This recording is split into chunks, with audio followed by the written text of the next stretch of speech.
Senhor nosso Deus, nós queremos louvar o teu santo nome, exaltar-te por quem tu és, pelas suas misericórdias que se renovaram hoje de manhã e por essa oportunidade que a gente pode se reunir como igreja, como noiva do Senhor, em jejum e oração para esse tempo de intercedermos uns pelos outros, te apresentar alguns pedidos. Te adoramos, Senhor, e pedimos que o Senhor aceite essas orações. Em nome de Jesus. Oremos por renovo de forças. Muitos estão cansados nesse final de ano.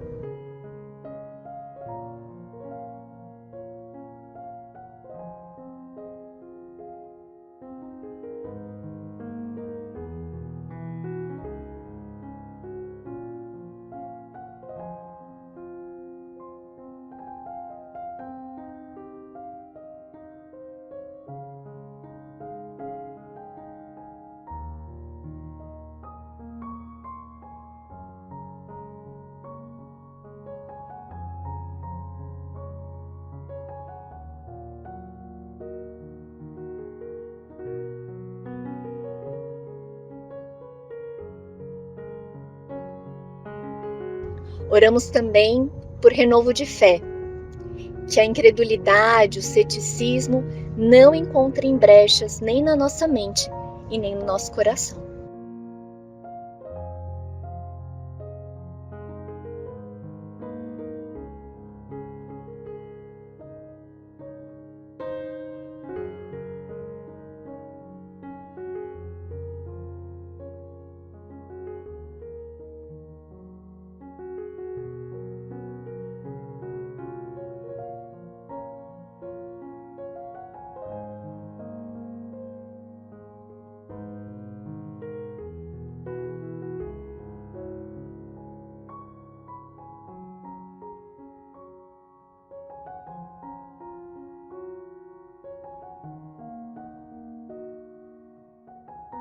Oramos por renovo de esperança, que não nos desanimemos diante de dificuldades, que possamos sempre ter uma esperança viva em Jesus.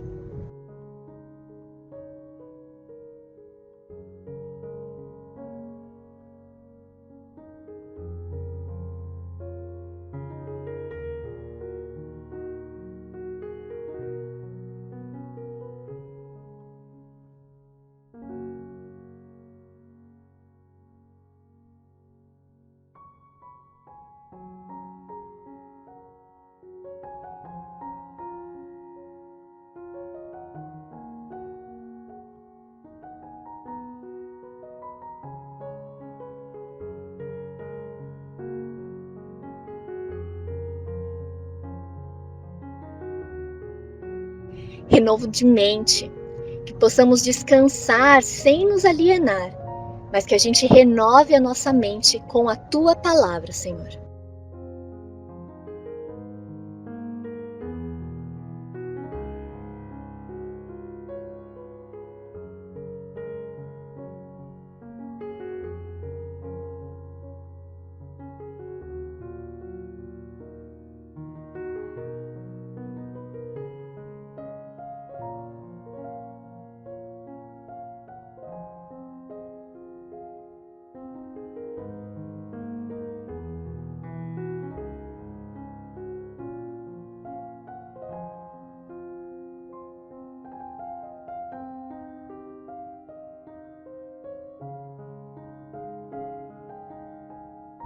Renovo da nossa vida de oração, que sejamos atraídos para mais tempo de oração com o Senhor e comunhão.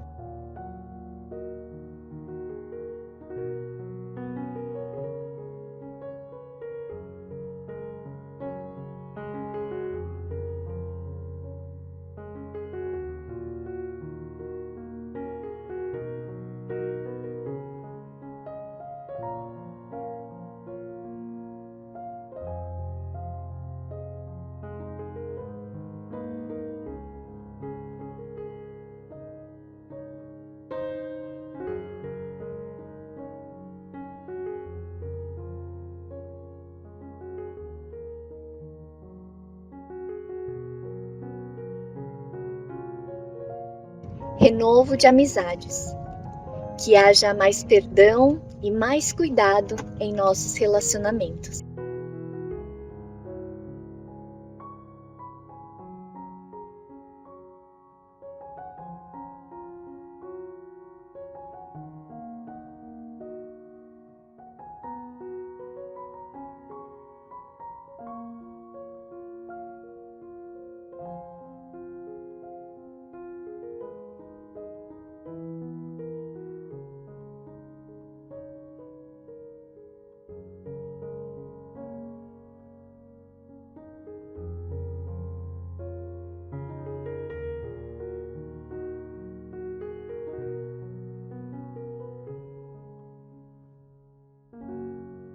Oramos por renovo de saúde, que os doentes entre nós e aqueles que também estão longe de nós sejam curados, seja através de milagres ou por tratamentos médicos.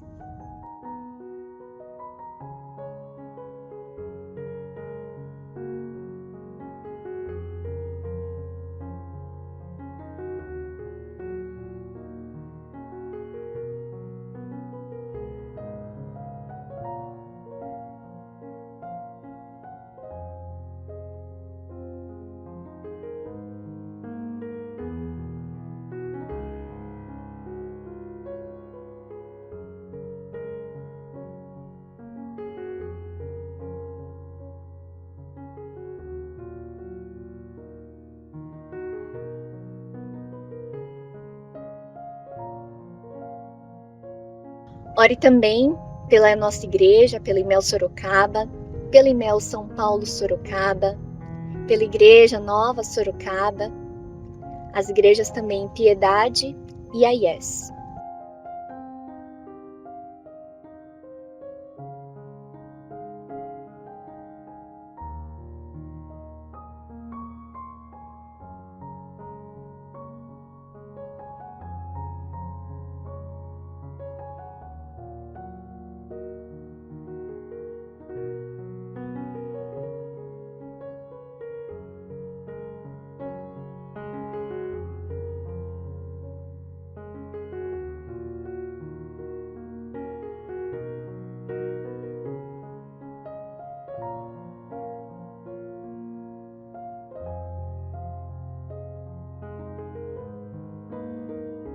Oremos pela conversão de nossos familiares e amigos. Pense agora, cada um de vocês, em uma ou duas pessoas, especificamente apresentando-as diante do Senhor, clamando pela sua salvação.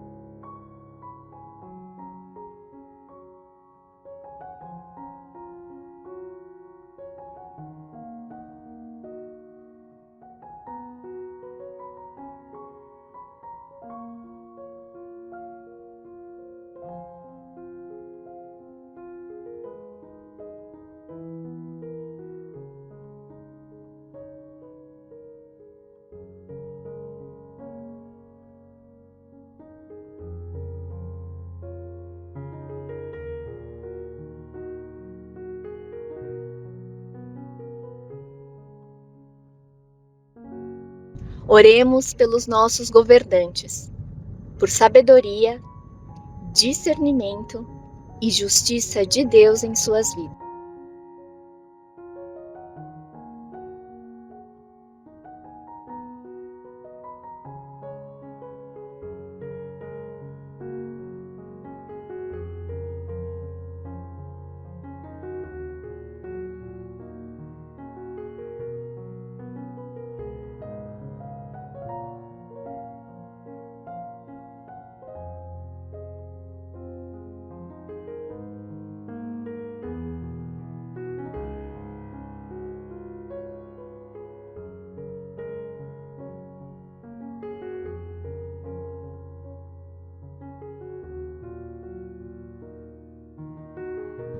Oramos e agradecemos pelos estudos que estão sendo ministrados online. Que os participantes continuem sendo abençoados, crescendo em conhecimento e transformados pelo Espírito.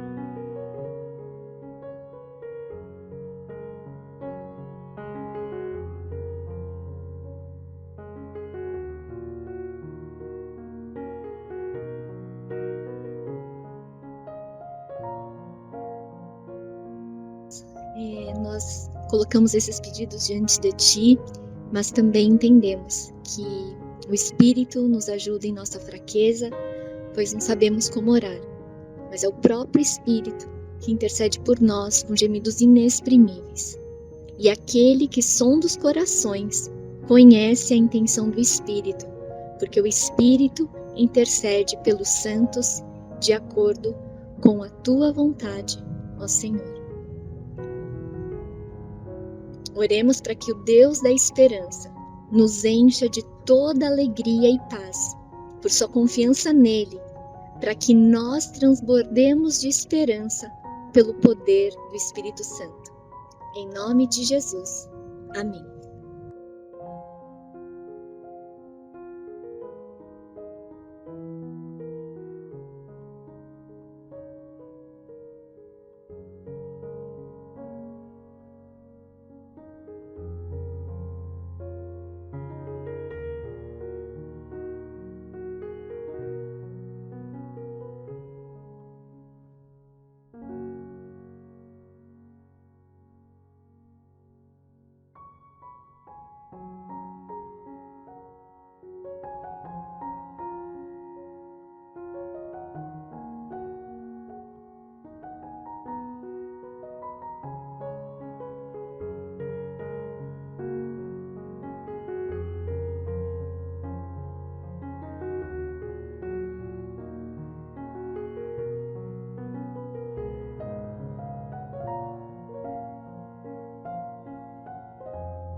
Olá, irmãos. Bom dia, tudo bem?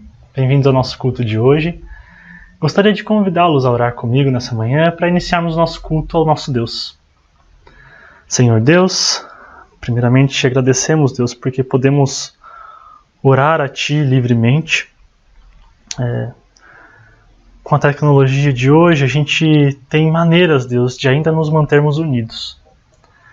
Que o Senhor hoje, Deus, possa trazer alegria, trazer satisfação em poder louvar a Ti, que o nosso coração esteja aberto, Deus, a ouvir o louvor a Ti e ouvir a mensagem, que o Senhor nos capacite, Deus, a entender aquilo que o Senhor quer falar conosco hoje.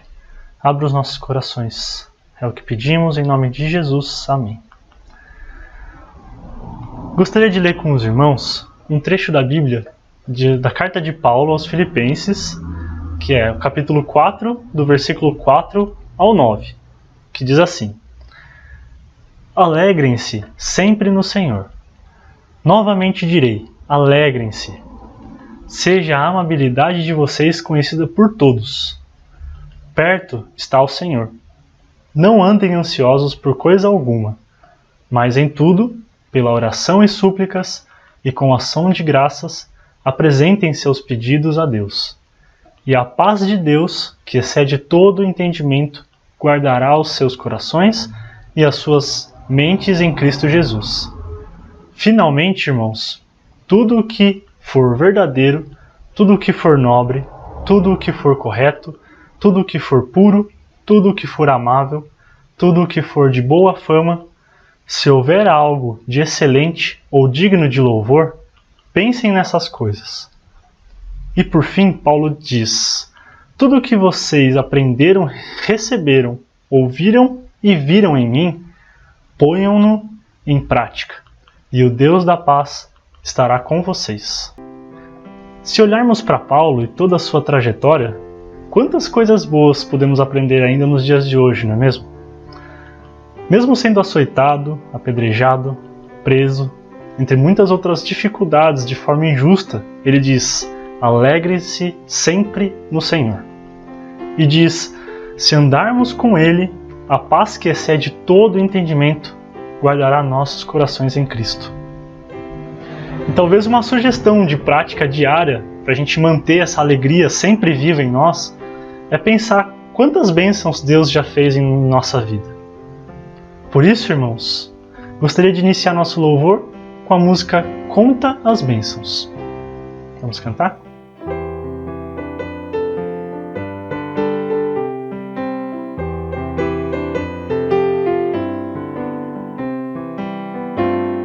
Se na vida as ondas agitadas são, se com desalento julgas tudo vão, contas muitas bênçãos dizes de uma vez, e verás surpreso quanto Deus já fez. Conta as bênçãos, conta quantas são, recebidas da divina mão, bendizê-las todas de uma vez, e verás surpreso quanto Deus já fez. Tens acaso mágoas tristes a teu lidar? É a cruz pesada que tens de levar. Contas muitas bênçãos, não duvidarás, em canções alegres dias passarás. Contas bênçãos, conta quantas são, recebidas da divina mão, bendizê-las todas de uma vez, e verás surpreso quanto Deus já fez.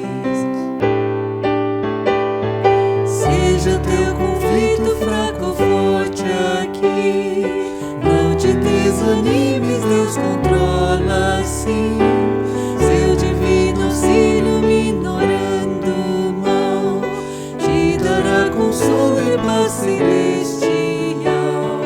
Contas bênçãos, conta quantas são, recebidas da divina mão, bendizê-las todas de uma vez, e verás surpreso quanto Deus já fez, e verás surpreso quanto Deus já fez. Agora temos nosso tempo de intercessão. Você pode compartilhar os seus pedidos e seus agradecimentos por meio do nosso grupo no WhatsApp. E quem vai dirigir esse momento de oração e intercessão é a Virgínia.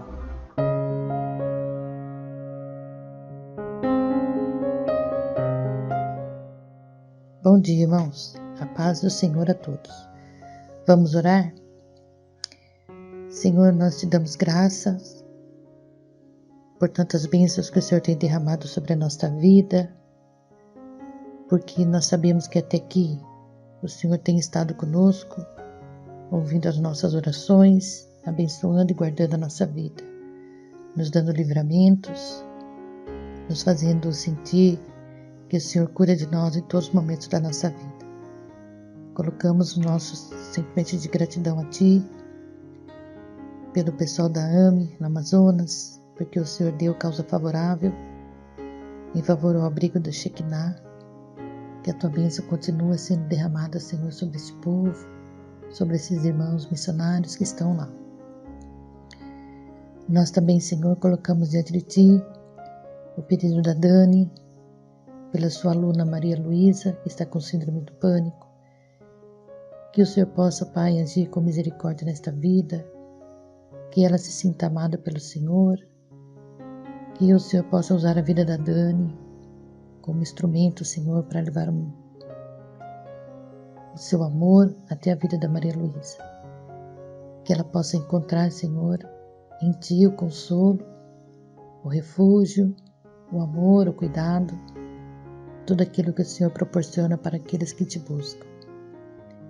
Colocamos também diante de Ti a vida da Gilce, do Edmilson, que o Senhor venha realmente cuidar da saúde dele, que o Senhor dê a ele a tranquilidade e a paz de saber que o Senhor tem cuidado dele em todos os momentos da vida dele. Abençoa os médicos, as medicações, que o Seu nome seja glorificado, Senhor, na vida desse casal.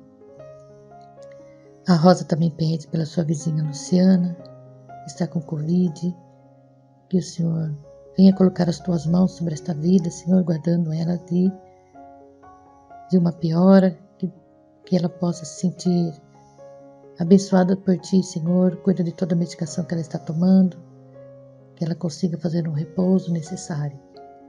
E também ela pede pela Daiane, professora da Yasmin, que está grávida, passando mal, que o Senhor venha guardar esta vida, abençoá-la e ameniza, Senhor, o mal-estar que ela tem passado.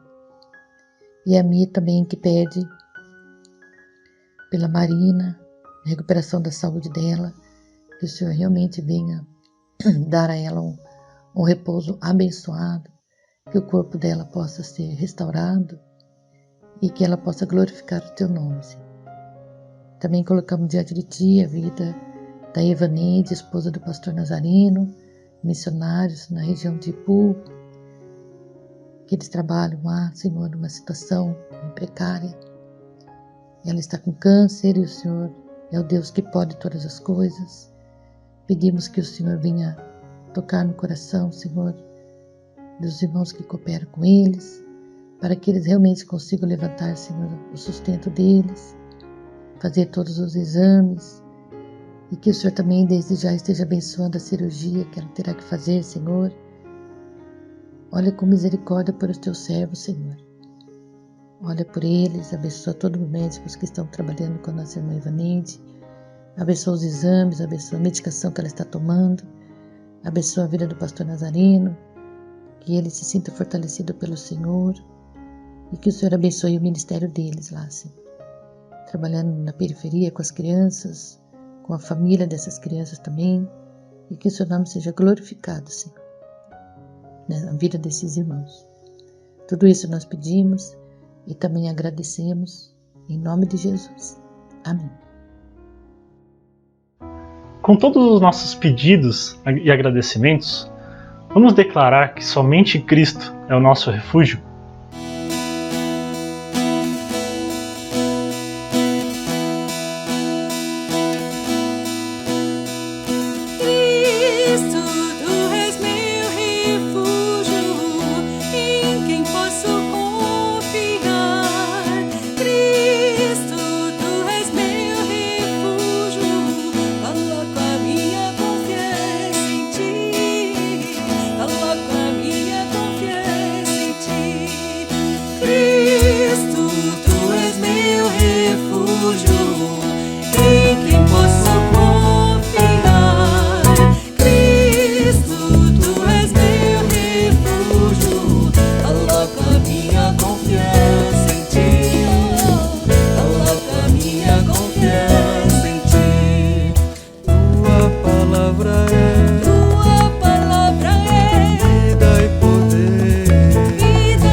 Eu creio.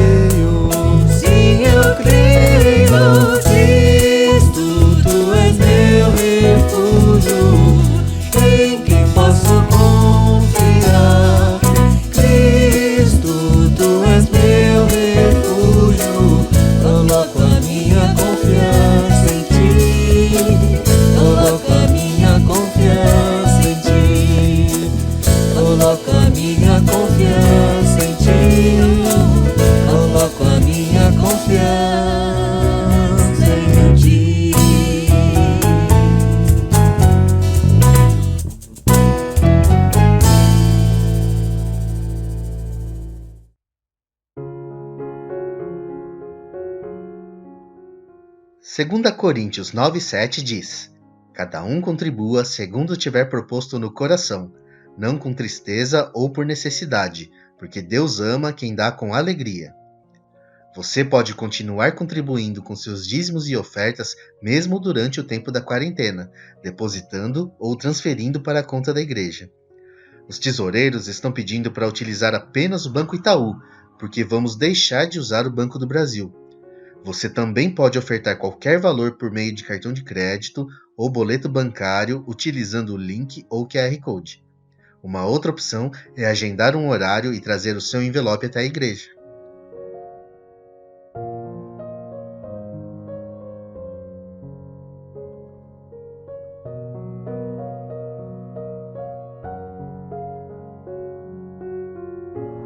Senhor Deus, agradecemos, Deus, todas as ofertas levantadas, que as situações dos dias de hoje, Deus, só nos têm alavancado maneiras e novas oportunidades de alcançar mais pessoas, né, de colocar a tecnologia ao nosso favor. Que todo esse dinheiro arrecadado, Deus, seja usado com sabedoria e seja sempre, sempre em prol da sua glória, do crescimento do teu reino, Senhor. Capacite-nos, Senhor, para que a gente cuide dos tesouros aqui na terra que pertencem ao Senhor, que a gente cuide com sabedoria, e com sabedoria que vem do Senhor, Deus. Nos direcione. É o que pedimos, em nome de Jesus. Amém. E agora é hora de lembrarmos dos aniversariantes dessa semana. Hoje é aniversário da Ruth Souza. Parabéns, Ruth.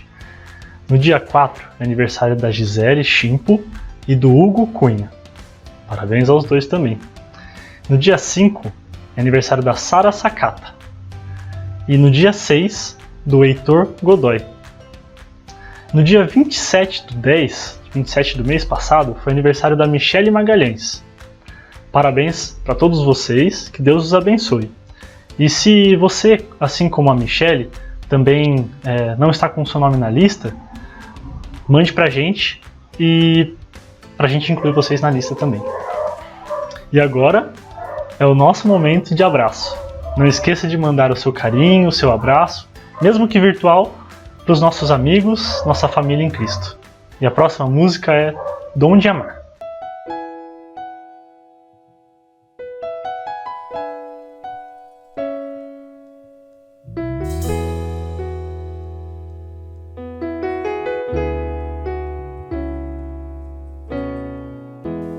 Quero te amar, quero amar sem distinção e preconceito, sem intrigas e em perfeita comunhão, e viver o amor, pois só Ele é capaz de esperar e compreender e cobrir imperfeições. Quero andar lado a lado com você na angústia, verdadeiramente ser o seu irmão e viver o perdão que vem de Deus pra nos unir em um só corpo no Senhor, que me une a você, que nos faz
Olá! Preste atenção nos avisos dessa semana. Colabore com o nosso bazar missionário doando objetos em bom estado de conservação. Toda a arrecadação dos bazares são destinadas para projetos missionários. Você pode entregar a sua doação aqui na igreja. Participe da campanha Juntos em Oração. A cada semana vamos orar por uma igreja diferente do Concílio Niquei. Os motivos de oração podem ser vistos no culto online e nas redes sociais da igreja.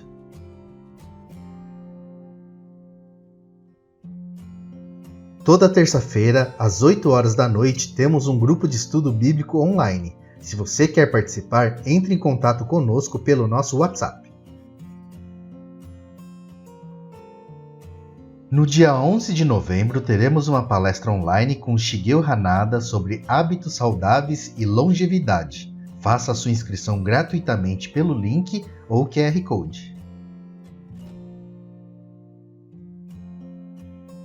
Por hoje é só. Obrigado e boa semana!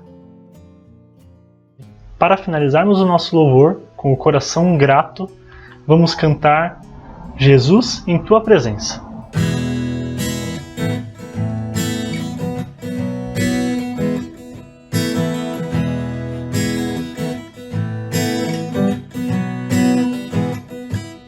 Jesus, em tua presença, reunimos-nos aqui, contemplamos tua face e rendemos-nos a ti, pois um dia a tua morte trouxe vida a todos nós e nos deu completo acesso ao coração do Pai.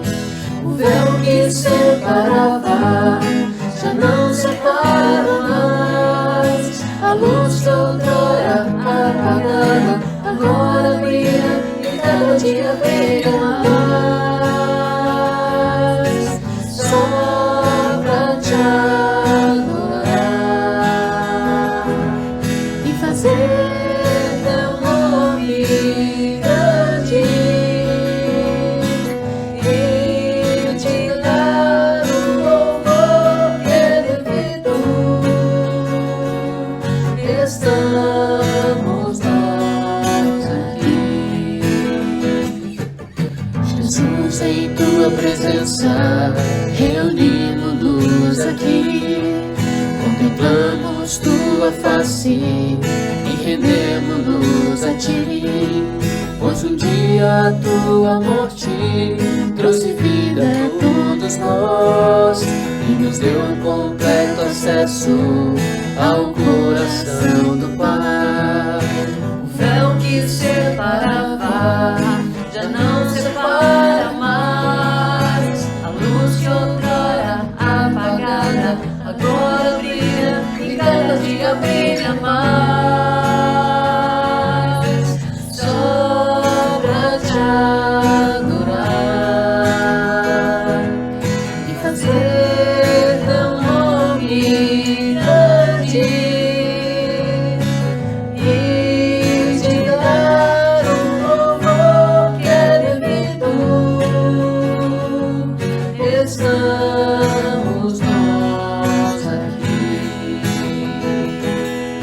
só pra te adorar e fazer teu nome grande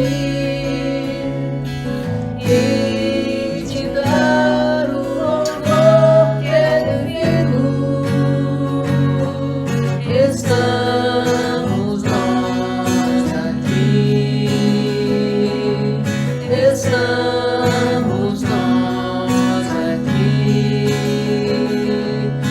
estamos nós aqui. Foi muito bom passar esse tempo de louvor junto com todos vocês. E agora é o tempo da mensagem com o pastor Daniel. Vamos orar? Senhor Deus, te agradecemos mais uma vez, Deus, por poder te louvar livremente. Obrigado, Senhor, porque encontramos maneiras, Deus, de apresentar, Deus, a nossa gratidão a Ti, poder crescer junto em comunidade. E pedimos, Deus, em especial, para que o Senhor fale através do pastor Daniel, para que alcance os nossos corações, que seja o Espírito Santo conduzindo a mensagem que ele vai nos passar, Senhor. Que o Senhor o abençoe, em nome de Jesus. Amém.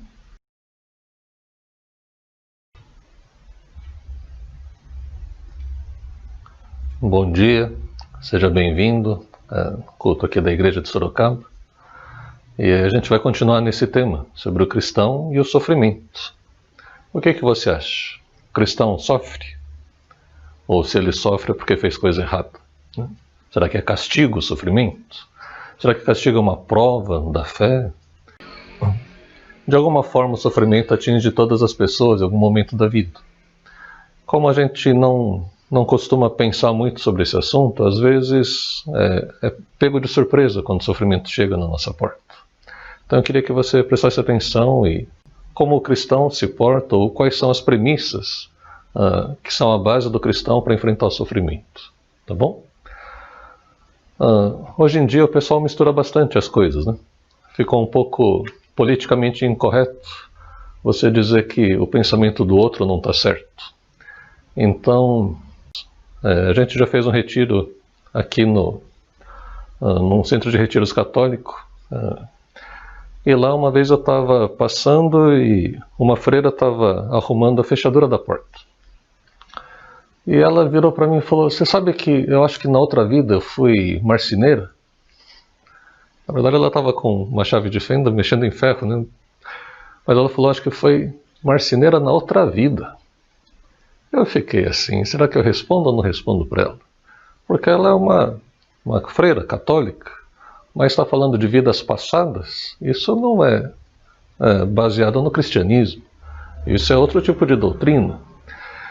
Da mesma forma como ela se confundiu, estava misturando as coisas, eu sinto que cristãos também podem acabar misturando as estações. Então eu queria que você entendesse algumas coisas. Olha aqui a frase do Papa Gregório o Grande. Você já deve ter ouvido falar do canto gregoriano, né? Então, não nada específico sobre ele, mas é uma afirmação dele, né, no tempo da Idade Média. Ele disse assim, que a resposta apropriada ao sofrimento é suportá-lo com paciência, e assim, com a ajuda da graça divina, merecer o céu. Entenda que quando, no pensamento católico medieval, se você está sofrendo, então Deus de alguma forma se condói de você, Ele tem compaixão de você e acaba desconsiderando os seus pecados. Tem filmes até hoje de gente que se autoflagela. Eu assisti uma vez um filme era um sacerdote, ele amarrava arame farpado no corpo todo para sofrer. Né? O sofrimento produz a redenção. Será que você pensa assim também? Espero que não, porque esse não é o pensamento cristão. Quando a gente fala de autoflagelação, você talvez lembre da história lá do Elias, né? E os 400 profetas de Baal. Lembra que eles ficaram gritando a manhã toda, pedindo para que o Deus deles, né, Deus Baal, mandasse fogo do céu. Esse era o teste. Elias começou a tirar sarro deles. Falou, grita mais alto aí, né? Acho que o seu Deus está surdo, né? Deve estar meio velho, está com problema de audição. Ou ele está dormindo, ou ele foi viajar, ou está no banheiro. Né? Assim, Elias não tinha o menor respeito por esse tipo de idolatria. E ele estava expondo o ridículo. Né? E aí o pessoal começou a se cortar para sair sangue, para ver se o Deus deles se condoía deles. O autoflagelo é uma ideia pagã que acaba entrando dentro de algumas tradições, inclusive na tradição cristã. Se você pensa que o autoflagelo compensa os seus pecados, apaga os seus pecados, essa já é uma ideia que você deve deixar de lado. Mais ou menos na mesma época do Papa Gregório, a gente tem Martinho Lutero. Ontem, dia 31 de outubro, foi o dia da Reforma Protestante. O dia em que ficou famoso porque ele pregou lá nos portões ali da abadia 95 teses, né? 95 teses que ele discordava, mostrando por que ele discordava de certas práticas do seu tempo. A principal é a venda de indulgências. Então, de novo, estava ligado com a questão de remissão dos pecados. Então, ou você paga os seus pecados sofrendo ou pagando, né? Se você der dinheiro, né, tinha o propagandista principal daquele tempo, ele dizia, quando você solta uma moeda no cofre, quando ela bate no fundo, alguém lá do outro lado foi liberto, ele pôde ir para o céu, saiu do purgatório e foi para o céu. E Lutero vai protestar contra isso, vai dizer que isso é um absurdo, né?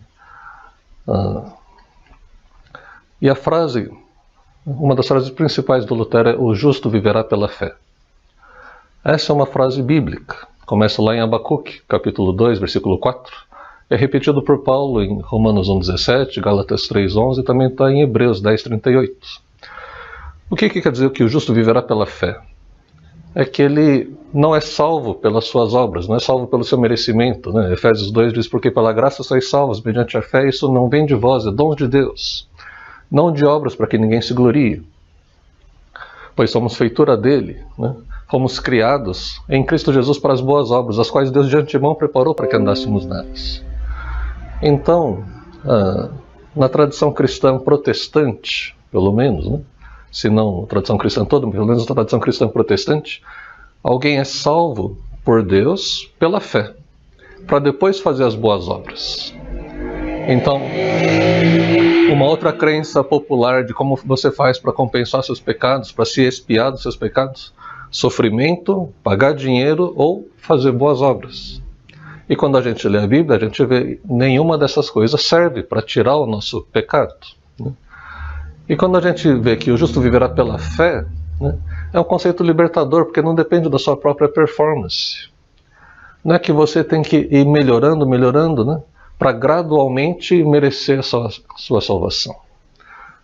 Pelo contrário, né, fé é a confiança na providência de Deus.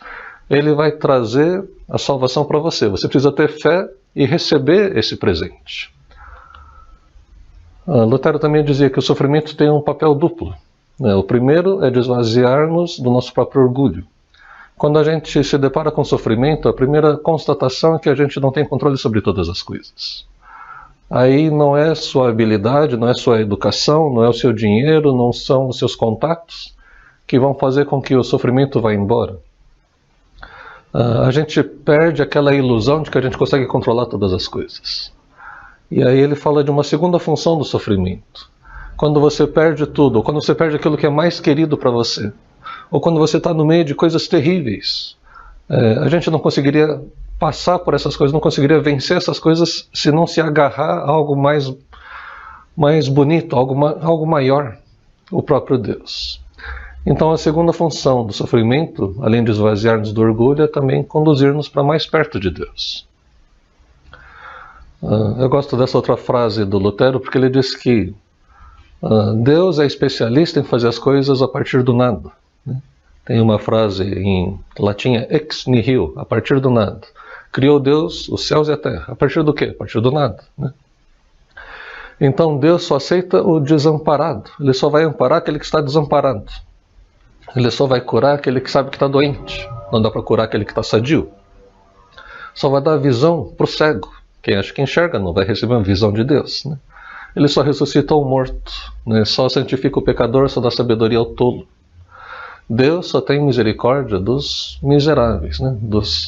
O misericórdia é o coração pobre, né? Coração que se condói, daqueles que são condoíveis, né? Daqueles que são sofredores. Uma segunda coisa importante da reforma está ligada com a teologia da cruz. No tempo de Lutero, ele dizia que era parecido com os amigos de Jó, era parecido com os fariseus no tempo de Jesus, que falavam de uma teologia da glória, que é essa teologia humanista, de pensa num Deus. Pensa assim, como que é um Deus? Deus é um Deus forte, Deus poderoso, né? Deus criador de todas as coisas, Deus que está acima de tudo. Legal. Como que a gente faz para se relacionar com Ele? É só fazer o que Ele manda, tem que fazer certinho o que Ele está mandando. Se você fizer certinho o que Ele está mandando, Deus vai abençoar. Agora, se está acontecendo coisa ruim, é porque você não está sabendo fazer as coisas direito. Essa é a história dos amigos do Jó. Jó estava ali sofrendo, E os amigos falam: Jó, você deve ter feito alguma coisa errada, porque os caminhos de Deus são muito claros, são nítidos, né? Todo mundo entende Deus, né? Será mesmo? Uma coisa interessante sobre Deus é que a gente não consegue entendê-lo completamente. Tem um Deus que se revela, mas também tem um Deus que é um mistério, né? Um mistério tremendo, né? Os amigos de Jó achavam fácil discernir os propósitos de Deus na vida de todo mundo, inclusive na do Jó. Só que se você ler o relato de Jó, Jó era o homem mais rico do seu tempo e ele era o homem mais piedoso de todos os tempos. Ele era alguém que estava sempre em contato com Deus, sempre em comunhão com Deus, tinha uma família muito legal. Por que aconteceu isso de, num dia só, ele perder todos os bens, perder todos os seus 10 filhos e perder a saúde? O que causou tamanha desgraça? Jó não entendia, os amigos do Jó também não entendiam. Mesmo a gente que tem o livro de Jó na Bíblia para poder ler, a gente mesmo não entende direito qual o propósito do sofrimento. Mas a gente sabe que através do sofrimento que ele passou, Deus se revelou de uma maneira que a gente não conheceria se não fosse esse evento. O próprio Jó vai dizer no final: antes eu te conhecia de ouvir falar, mas agora os meus olhos te veem. Então, quem acha que os caminhos de Deus são todos muito claros, muito nítidos, é fácil de seguir a Deus, não entendeu ainda essa parte do mistério. E por isso, quando chega o sofrimento, ele fica confuso. Mas eu estava fazendo tudo certinho, eu estava indo para a igreja, a gente lia a Bíblia, fazia devocional, estava dando dízimo direitinho, por que está dando errado? Né? Você entende esse tipo de raciocínio? E eu entendo quando as pessoas pensam desse jeito, porque faz parte da natureza humana. Mas eu queria que você entendesse que Deus se revela de modos misteriosos. Os judeus, quando aguardavam o Messias, eles esperavam o Messias que, representando Deus, chegasse na terra e dissesse para os fariseus: vocês são as melhores pessoas do mundo, não tem pessoas melhores do que vocês, porque vocês fazem tudo certinho, né? Fazem além do que foi pedido para que os homens fizessem, né? E aí ia fazer um tipo de revolução e ia conseguir mandar os romanos embora. Só que quando Jesus chega, ele primeiro não veio como um príncipe, ele já chegou como um bebê, né? Como pode assim? Né? Então uma criança normal, e aí vai crescendo, e aí quando começa o ministério dele, não parece alguém que vai ser libertador de Israel, né? E ele fica criticando os fariseus, que coisa feia, né? Não pode falar mal deles, eles são a elite religiosa, né? Eles são a elite da espiritualidade possível naquele tempo. Então quando Jesus vem e ele vai sofrer, ele é uma pessoa humilde, vai parar na cruz, não fazia nenhum sentido para eles. As próprias pessoas que viram Jesus sendo crucificado naquele dia, né? das 9 às 3, né? do meio-dia às 3, eles ficaram lá olhando e a única coisa que eles podiam ver era o terror, né? Viram a agonia de Jesus, viram sangue, viram... Não sei, a sensação era de uma derrota total. Mas ali, naquele quadro, naquele cenário, sem que as pessoas percebessem, Deus estava operando de maneira maravilhosa. Aquele evento foi o evento mais importante de toda a humanidade, de todo o universo. E quem estava ali olhando não percebeu. Então os caminhos misteriosos de Deus são sempre reveladores de algo mais. Olha essa imagem aqui. Essa é a versão moderna, né? Como seria se Jesus fosse crucificado nos dias de hoje? O pessoal que está ali, a população, né, o populacho, dizendo assim: se fosse gente boa, aquele ali não teria terminado no meio dos 2 ladrões. Coisa boa não era, não. Aí alguém fala: na boa, na moral, apanhou foi pouco, tinha que apanhar mais, né? E alguém vai lembrar: não era esse daí que vivia para cima e para baixo com as prostitutas? Ou alguém que, nos dias de hoje, né? Ele tem uns amigos gays ali, né? E não sei, né, qual seria o seu sentimento, mas entenda que as pessoas que estavam lá assistindo a crucificação de Jesus, elas esperavam o Messias, elas criam em Deus, elas seguiam a religião, mas foi essa a conclusão deles. Quer dizer, essa é uma imaginação, né? Na verdade, o que está escrito lá em Mateus 27, diz que o povo passava por Jesus e balançava a cabeça, né? E dizia: ei, você aí que destrói o templo em 3 dias e o reedifica, salve a si mesmo se você é o Filho de Deus e desça da cruz. Então, fake news não é de hoje, né? Desde aquele tempo, ou desde sempre, essa fofoca ou as frases fora de contexto e distorcidas acabam condenando as pessoas. Vocês lembram que no julgamento de Jesus convocaram várias testemunhas? Foi um julgamento que o veredito já estava dado.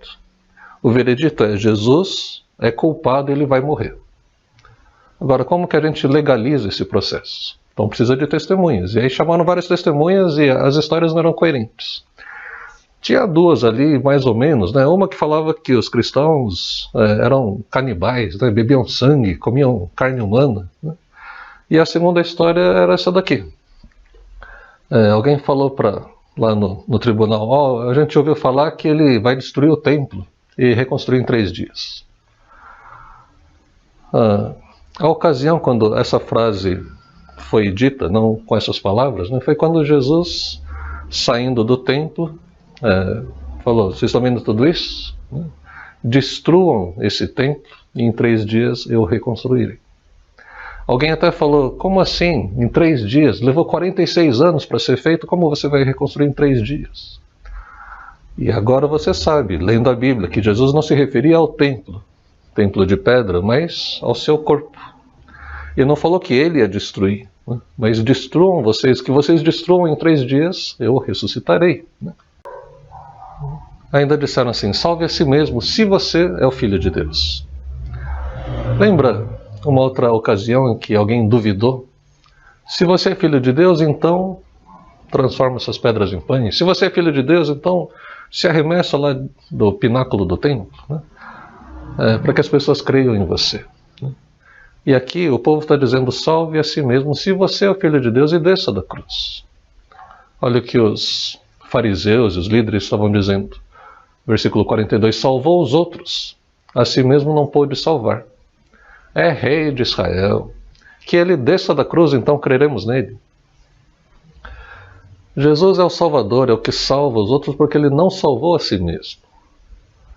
Ele pode dar vida eterna, porque ele venceu a morte, ele passou pela morte. Ele ficou lá na cruz para que a gente não precise ficar lá na cruz. E aqui ainda tem outra falação, né? Fala que é rei de Israel. Aqui eles não estão reconhecendo ele como rei de Israel, estão tirando sarro, porque essa foi a única coisa escrita na acusação. Normalmente vinha escrito em cima da cruz, né? Assassino, né? Estuprador, né? E no caso de Jesus estava escrito rei de Israel, Jesus Nazareno, rei dos judeus. Foi a única acusação que Pilatos achou que podia colocar ali, né? E eles estão tirando sarro, né? Você é rei de Israel, por que não faz alguma coisa, né? Que ele desça da cruz e então creremos nele. Você acha que os fariseus iam crer em Jesus se ele descesse da cruz? Nada, iam sair correndo atrás dele com pau, com picareta, com alguma coisa para matá-lo. Eles já tinham decidido matar Jesus, né? E aí, pensando em você, será que você também não fica impondo condições para crer em Jesus? Se ele fizer tal coisa, se ele me der tal coisa, aí eu vou crer nele. Deus está dando oportunidade para que você possa estar com ele. Não nega essa oportunidade. Deixa eu falar um pouquinho sobre os nossos dias, né? Hoje em dia existe uma coisa chamada tirania da felicidade. Vários autores falam sobre isso. Que a gente está num mundo onde fica o tempo todo dizendo que o objetivo da nossa vida é ser feliz. E para ser feliz, você compra margarina, ou compra um carro, ou abre conta num banco. Não importa o que você faça, mas o objetivo é sempre ser feliz. Então, junto com essa felicidade vem a questão do orgulho, né? O orgulho pessoal. Aquilo que já foi o sinal de Satanás, né? Hoje é um sentimento legitimado, né? Todos nós temos que ter orgulho, devemos ter curtidas, né? Seguidores, né? E nessa sociedade que a gente vive, mesmo os cristãos, influenciados por esse tipo de pensamento, acabam sofrendo até mais do que aqueles que não creem em Deus. Por quê? Porque eles acham que Deus existe e é para fazer a gente feliz. É para proteger a gente, para cuidar da gente e deixar a gente feliz. Se vem o sofrimento não é coisa boa. A gente não fica feliz com o sofrimento. Então, por que Deus não está cuidando de mim? Então entra nessa crise existencial teológica. Né? É uma necessidade fabricada. Porque ninguém vive feliz o tempo todo. Ninguém vive em êxtase, em alegria total o tempo todo. Nós achamos que somos capazes de controlar o nosso destino, de decidir o que é certo e errado, e achamos que Deus tem a obrigação de nos fazer felizes. Você sabe que tem, falando da reforma ainda, né? Uma das afirmações é que o homem existe para a glória de Deus. Mas, por causa dessa coisa da tirania da felicidade, não é que nós existimos para a glória de Deus, mas é que Deus existe para a nossa glória. Você vê que inversão? Né? E aí tem outro fenômeno ligado com essa tirania da felicidade, é o uso das drogas. Né? O uso das drogas é a admissão clara de que a felicidade não é alcançável para todo mundo. Você pode trabalhar de sol a sol, juntar um dinheiro e ainda assim não ser feliz. Você pode trabalhar e não conseguir conquistar aquilo que você queria, ou você pode trabalhar e conquistar tudo que você queria e ainda assim não ter essa felicidade. É muito louco, né? E aí fica essa coisa, bom, já que, especialmente, né, quem não acredita numa vida pós essa vida aqui, uma vida com Deus, a eternidade com Deus, ele só tem esse tempo, só tem esse mundo para ser feliz. Então aí tem essas duas consequências. Ou você começa a dar uma temperada química, né, simular uma felicidade química, ou abreviar o sofrimento. Aí entra a questão do suicídio. O suicídio é quando você não só está triste, mas quando você não tem mais perspectiva. Quando você acha que não tem mais o que fazer, você é um perdedor. Você não vai conseguir ser feliz.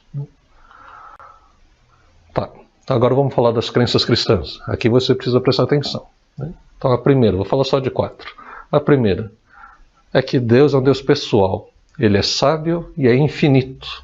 E ele controla o mundo. Deus é pessoal, sábio, infinito e controla o mundo. Quando fala que é um Deus pessoal, não é que ele é uma energia, né? Ou que ele interage de maneira aleatória. Ele sabe quem é você, ele sabe seu nome, ele sabe a sua história, ele está com você desde antes de você nascer.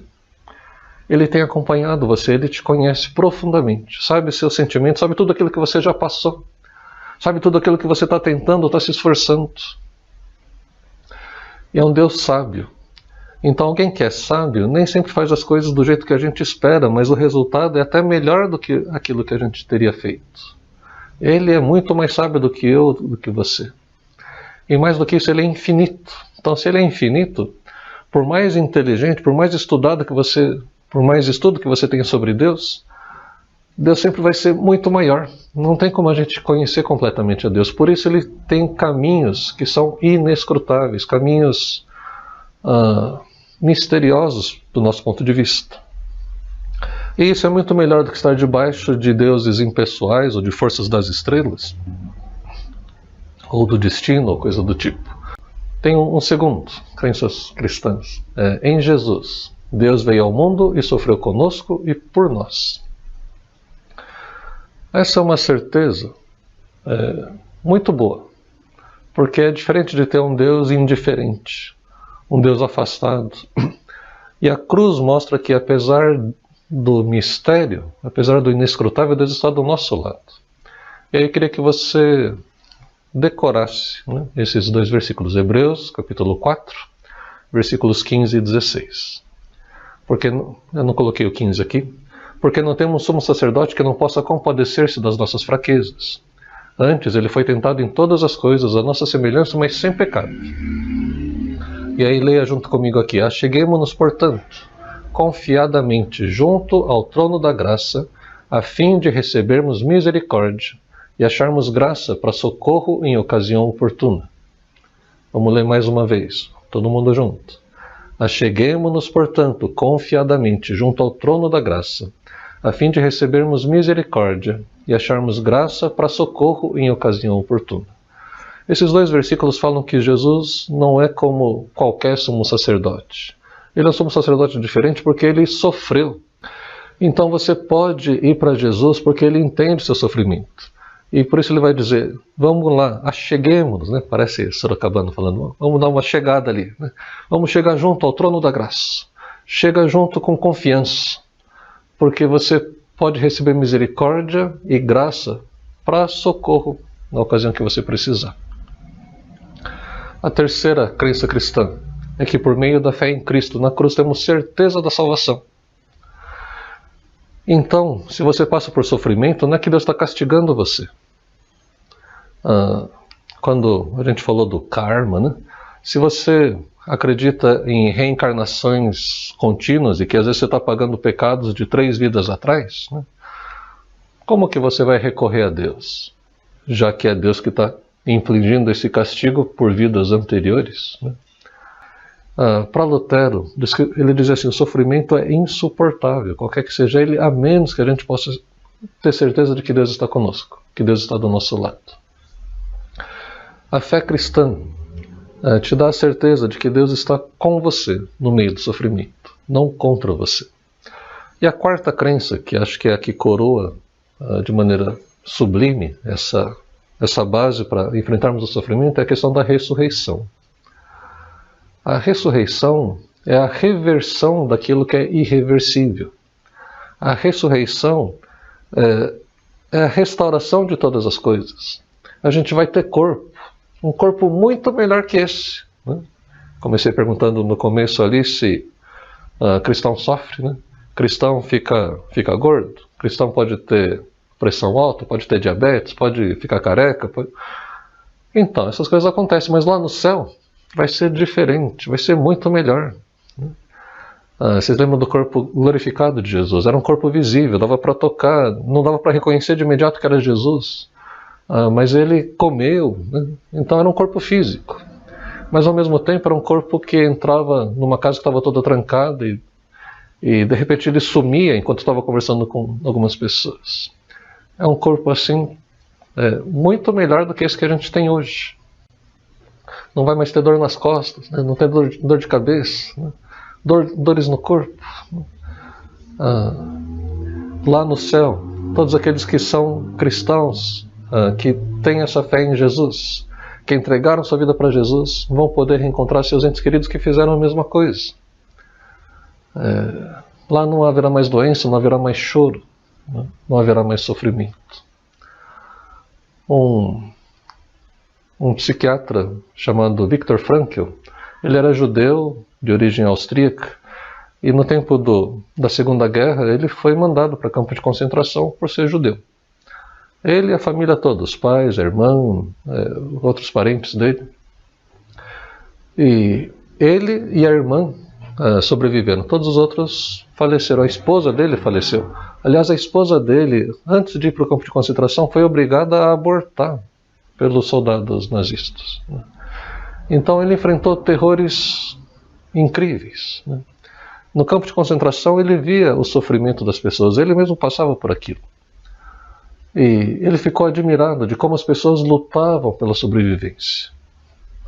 Terminada a guerra, ele viu outras pessoas, já numa sociedade livre, que se matavam pelas razões mais banais possíveis.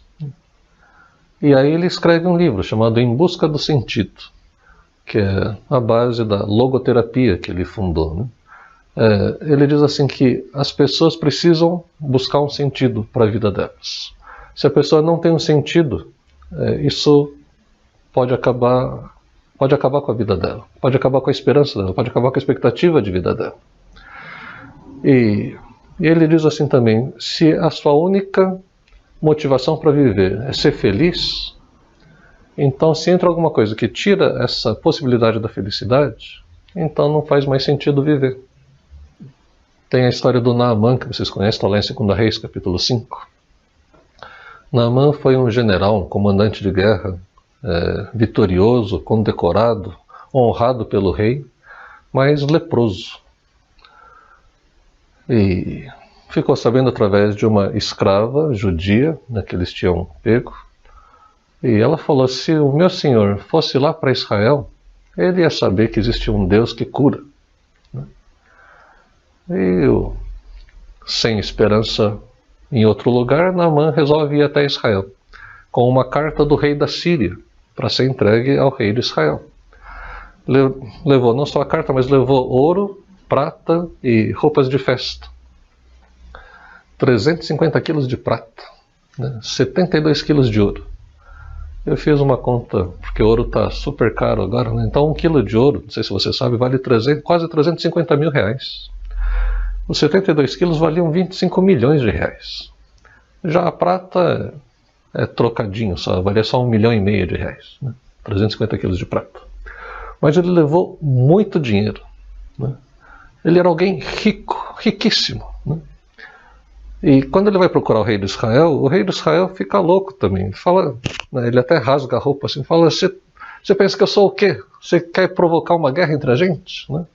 Você vem aqui pedir para mim, porque a carta dizia assim, ó, por favor, cure esse homem, Naamã. Né? Falou: como que eu vou curar alguém? Você está pedindo coisa que só Deus pode fazer. E talvez a gente precise ouvir essa reclamação do rei de Israel, que nem aparece o nome dele lá no capítulo. É que tem coisas que só Deus pode fazer e a gente fica correndo atrás de outras pessoas, correndo atrás de coisas para preencherem esse sentido da nossa vida, ou para darem um jeito nos problemas que a gente está passando. Naamã ficou sabendo que era o profeta, né? Então o profeta Eliseu, ele vai até Eliseu como alguém importante, com uma caravana cheia de riquezas, né?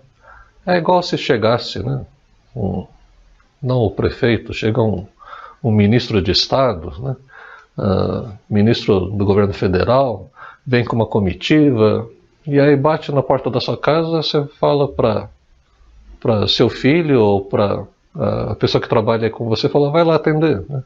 Fala: chegou uma pessoa importante, fala para ele lá se banhar no córrego do Supiriri aqui em Sorocaba, né? Foi o que Eliseu falou pro empregado, Geazi, que falou pro Naamã. Naamã ficou indignado. Eu vim de Brasília, eu vim lá de Washington, né? E chego aqui nem para me receber, né? Aí alguém da comitiva dele falou: mas pensa um pouco, né? Se pedisse uma coisa difícil, você não ia fazer? Se pedisse todo esse dinheiro, você não ia dar? Por que não faz o que ele está pedindo? Vai lá no riozinho, mergulha 7 vezes. Né? E aí, deixando o orgulho de lado, deixando a arrogância de lado, deixando o dinheiro, porque ele foi lá para comprar, para pagar o melhor tratamento possível. Não aconteceu nada disso, então ele está lá frustrado. Então ele deixa essa frustração também e vai lá e se banha no rio. E quando sai, ele sai com a pele limpa. A lepra foi embora. E aquilo mexeu não só com o seu físico, mas também com o espiritual. Naamã se torna seguidor do Deus de Israel. E tudo isso que eu contei sobre Naamã, isso não explica o propósito do sofrimento, não justifica o sofrimento, assim como o sofrimento de Jó, mesmo a gente entendendo todas essas coisas, não justifica o sofrimento dele, mas desperta as pessoas para Deus. Acho que essa foi a sacada de Lutero também, né? Então, por razões além do nosso conhecimento, até Jesus, para poder oferecer a salvação, a graça dele, fez isso através do seu sofrimento lá na cruz. Sofrimento infinito, não só físico, mas também espiritual, porque ele ficou isolado de Deus, né? Como se tivesse entrado no inferno. O inferno é a vida sem Deus. E Jesus, que sempre esteve em comunhão com Deus, perdeu a comunhão com ele naquele instante, lá na cruz, né? Mas da mesma forma como ele amou o bastante para enfrentar o sofrimento com paciência, ele espera que a gente também, ao enfrentar o sofrimento, também tenha esse amor e essa paciência, esse apego a Deus, para que, assim como o sofrimento e a morte de Jesus, a fraqueza de Cristo, resultaram no poder da ressurreição, que a gente também, ao imitar Jesus no seu sofrimento, isso possa redundar em glória para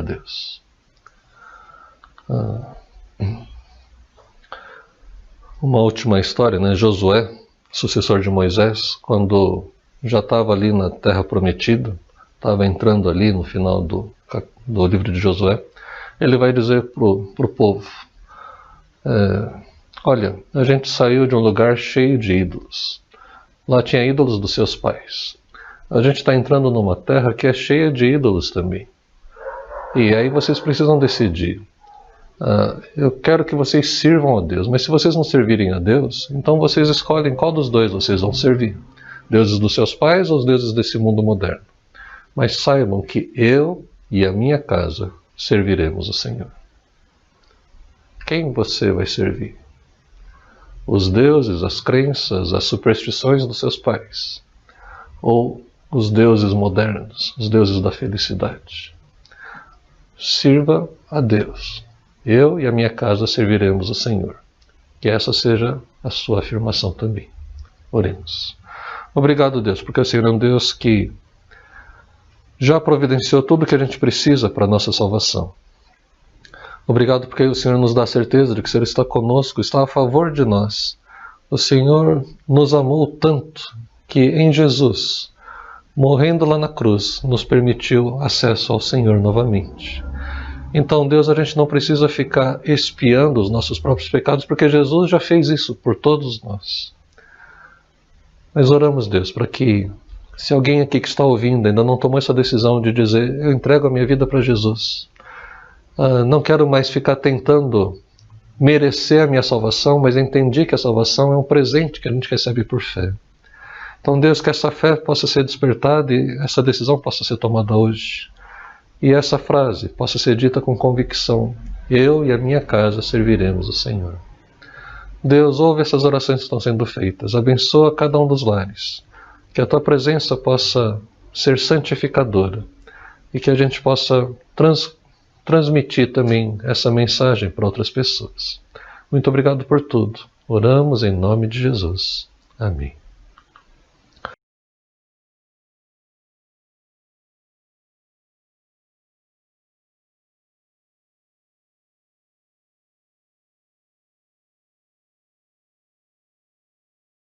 Ter a bênção. Oremos. Que a graça do nosso Senhor Jesus Cristo, que o amor de Deus, o nosso Pai, e que a comunhão e a consolação do Espírito Santo estejam sobre você e a sua casa hoje e sempre. Amém. Amém.